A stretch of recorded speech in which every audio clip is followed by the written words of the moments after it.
जौन गाना आप लोगों के बीच में गावतानी ये बहुत ही पुरान चर्चित गाना बा। हमने की माई बहन शादी विवाह में लावा के परछाई में कुआं के गोठाई में अक्सर गा गा के नाचे ले। तो हम कहानी के काहे ने के तनी अपने भाषा में कन्वर्ट करके तनी डाल दें। हमें आशा ना पूर्ण विश्वास बा कि आप लोगों के आशीर्वाद मन मिली। काओ सुनील भैया, लेकिन एगो औरत बिया अपने पति के बखान बतावती है। तनी पति ओकर छोट बनू कहती है हमार पति छोट हूँ लेकिन बड़ा गजब है छोटू भाई मत कहती है। कैसे सौरभ भाई नाम छोट है सखी हो छोट का बलमा गुना गुनमा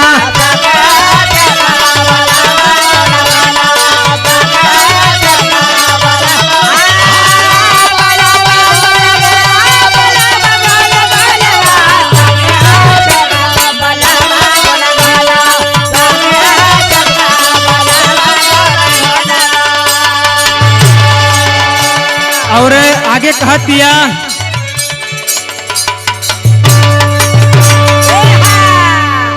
कि सोने के थाली में अरे जेवना बनवलो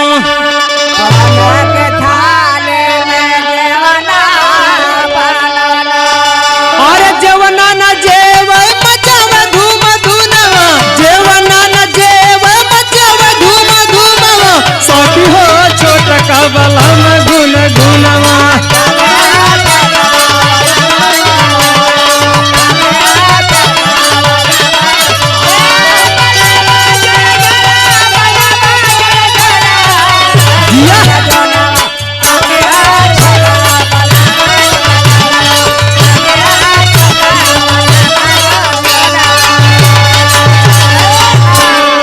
और आगे अपने पति के बखान में का कहतिया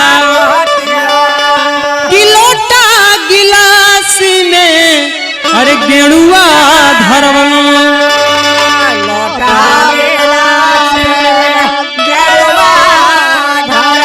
अरे गेड़ुआ न पिए मचाव धुन धुनवा गेड़ुआ न पिए मचाव धूम धुमवा साथी हो छोटा का बलमा गुन धुनवा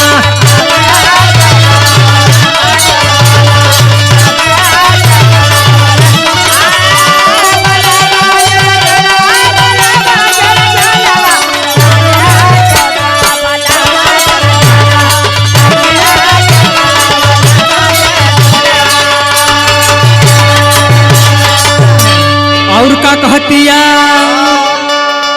कि खरा सोपारी का अरे बीरा जोरवलो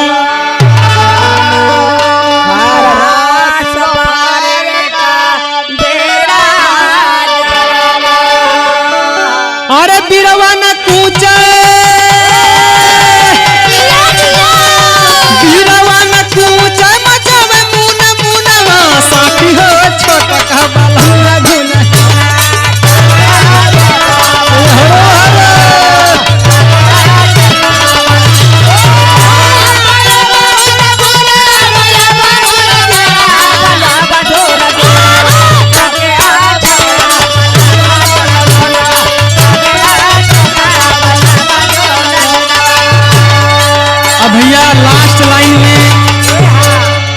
लास्ट लाइन में कहत ये मेन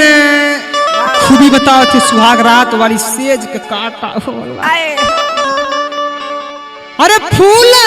चुनी चुनी के सेज लगवलो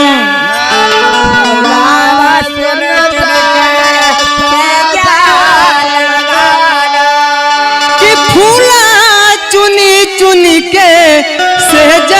लगवलो अरे सजिया न सूत मचाव गुन गुनवा साथी हो छोटा का बलमा गुन गुनवा साथी हो छोटा का बलमा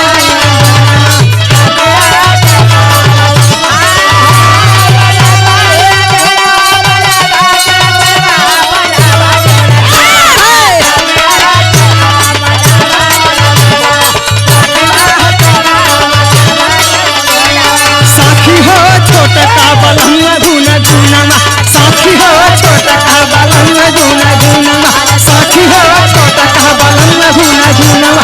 सखी हो छोटा कहा बालनमा गुना गुना सखी हो छोटा कहा बालनमा गुना गुना